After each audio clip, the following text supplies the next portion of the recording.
Assalamualaikum warahmatullahi wabarakatuh. Salam sejahtera buat kita semua. Salam Om Swastiastu, Namo Buddhaya, salam kebajikan. Para pemirsa sekalian, pada saat ini kami berada di dalam venue Kongres Dunia Hukum Kesehatan ke-30 di Universitas Antwerpen, Belgia. Nah, pada kesempatan kali ini kita akan memberikan informasi dan laporan terkait dengan kegiatan itu, khususnya yang menyangkut dengan delegasi Indonesia yang dalam hal ini diprakarsai oleh Bapak Dr. M. Nasir. Ini sudah ada berada dengan kita. Silakan Pak Nasir, mungkin ada informasi yang diberikan terkait. Terima kasih Pak Riki. Saya ingin menyampaikan bahwa dalam rangka World Congress ke-30 World Association for Medical Law yang dilaksanakan di Antwerpen, Belgium ini, delegasi Indonesia merupakan jumlah kedua terbesar setelah tuan rumah. Tuan rumah 162 orang dan dari Indonesia delegasinya 47 orang. Di antaranya itu ada 26 mengantarkan 26 paper, yaitu 21 paper yang disampaikan secara oral dan ada 5 paper yang disampaikan secara poster.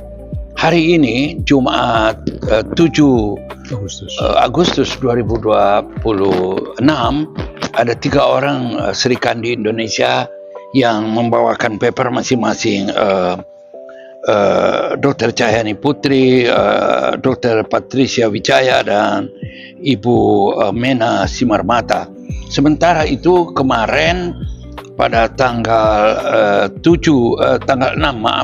Agustus itu paling banyak tercatat itu ada 18 presentasi yang disampaikan, yaitu masing-masing disampaikan oleh, pertama itu oleh Bu Devi Azwar Tengku Kazerina dari USU Medan, kemudian juga ada Irawan Damanik juga dari USU Medan, kemudian Ibu Dr. Dian Hidayat dari Jakarta, Universitas Gunung Jati Cirebon, kemudian ada juga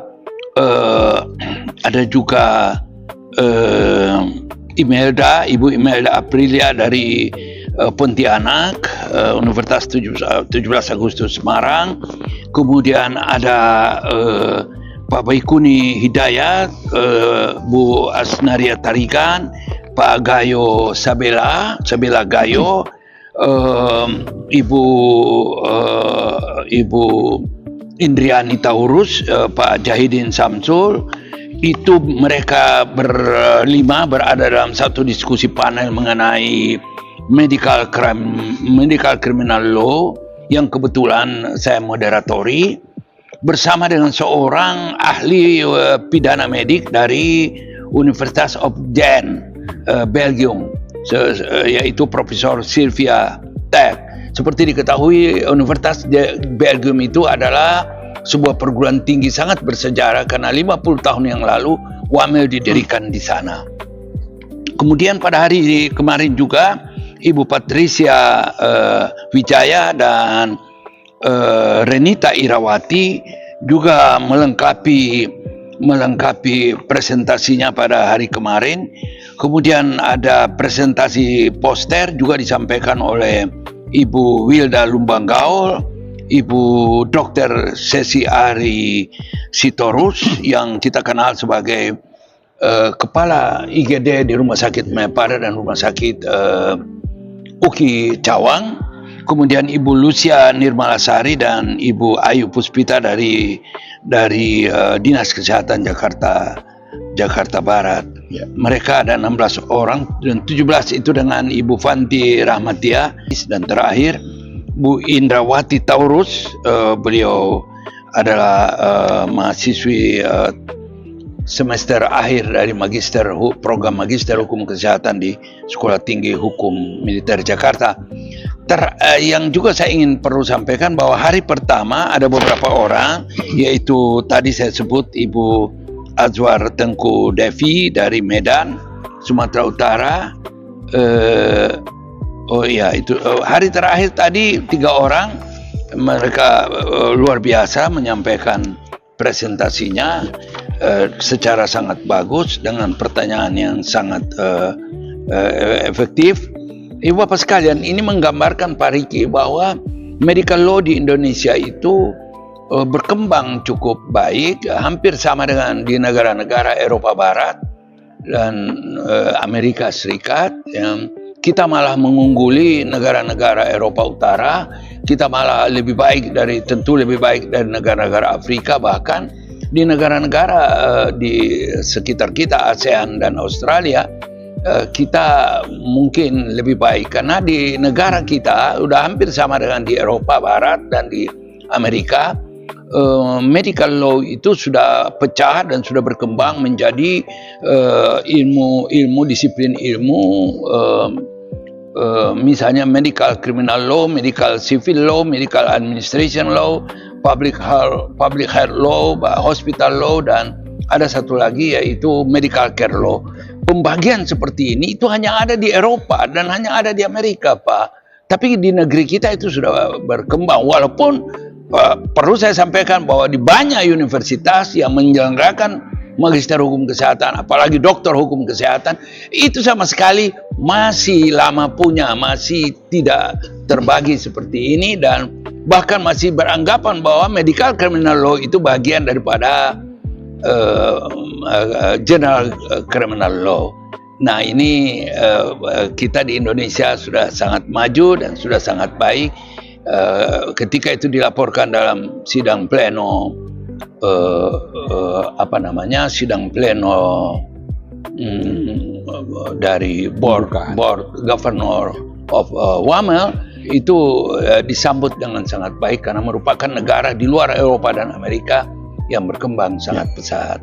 Ya, demikian Pak Riki. Luar biasa, terima kasih Pak Dr. Nasir. Ini sesudah kegiatan Kongres Dunia Hukum Kesehatan di Belgia, ini kira-kira apa nih sekarang misi dan tujuan sesudah kita nanti jadi setelah ini kita didorong untuk pembentukan ASEAN Medical Law Association yang kita rencanakan akan kita resmikan bersamaan dengan pertemuan International Society of Medical Criminal Law yang akan rencana dilaksanakan masih 2 tempat ini, kalau tidak di Jakarta, di Shanghai pada bulan Januari tahun 2027 yang akan datang. Ya. Terakhir Pak Dr. Nasir, ini kira-kira seperti apa nih himbauan atau nasihat kepada teman-teman yang mendalami terima kasih. Saya ada tiga himbauan, saya sebut sebagai himbauan, yaitu yang pertama agar seluruh pelaksanaan pendidikan S2 dan S3 bidang hukum kesehatan atau hukum kedokteran di Indonesia menyesuaikan dengan perkembangan ilmu terakhir, yaitu mata kuliah memang sudah harus di-upgrade, harus sudah ditingkatkan, tidak seperti 10 atau 15 tahun yang lalu. Sekarang sudah sangat maju dan sudah memang menyesuaikan selain dengan perkembangan ilmu juga tentu saja dengan perkembangan kebutuhan dan aspirasi masyarakat. Yang kedua, saya ingin lebih banyak orang Indonesia, Dr. Selis dari Palopo, membuat buku, mencetak buku, menulis dan kemudian menerbitkan terbitan-terbitan baru tentang medical law atau tentang health law ini lebih banyak.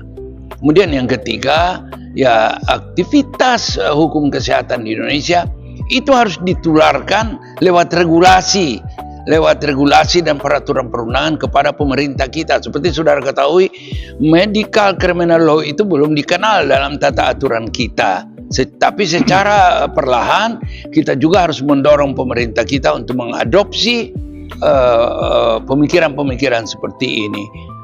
Misalnya saja Pak, kalau ada hasil daripada sebuah pekerjaan dokter di rumah sakit, itu tidak mencapai harapan keluarga pasien, itu tidak berarti otomatis dia sudah menjadi atau diklaim sebagai perbuatan pidana.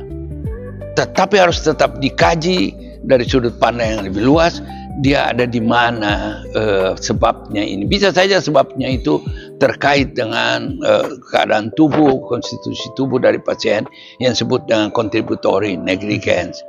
Di bidang lain, di bidang peraturan perundangan, Pak Samsul Jahidin itu berusaha kemana-mana memperkenalkan pola-pola pemikiran baru di dalam pengembangan medical law ini, antara lain misalnya dengan melakukan legal review mengenai majelis disiplin profesi di Mahkamah Konstitusi, Pak. Seperti Bapak ketahui, Pak Samsul Jahidin telah melakukan sebuah judicial review dengan nomor 293. Itu akan mulai disidangkan pada tanggal 11 Agustus yang akan datang. Beliau mempersoalkan pasal 304 dan pasal 308. Beliau berpikir atau beliau menyatakan bahwa pasal 304 ini bertentangan dengan Undang-Undang 45. Ini pernyataan Pak Samsul Jahidin yang kemarin berapi-api bicara dalam diskusi panel di Antwerpen, Belgium ini. Sebelum saya tutup, saya mau mengatakan salam dari 47 orang delegasi Indonesia, itu menyampaikan salam hormat dan penghormatan yang tinggi terhadap dukungan kawan-kawan yang ada di tanah air. Tentu dengan harapan agar ilmu hukum kesehatan ini semakin hari semakin ditingkatkan, dan di dalam program-program konferensi-konferensi, pertemuan-pertemuan internasional seperti ini tentu diharapkan memberi kontribusi dalam peningkatan ilmu hukum kesehatan di Indonesia. Ya, terima kasih banyak Pak Dr. Nasir. Selamat. Mudah-mudahan dengan adanya kegiatan ini bisa memberikan kontribusi yang positif buat pengembangan hukum kesehatan di Indonesia. Ya, terima kasih. Terima kasih.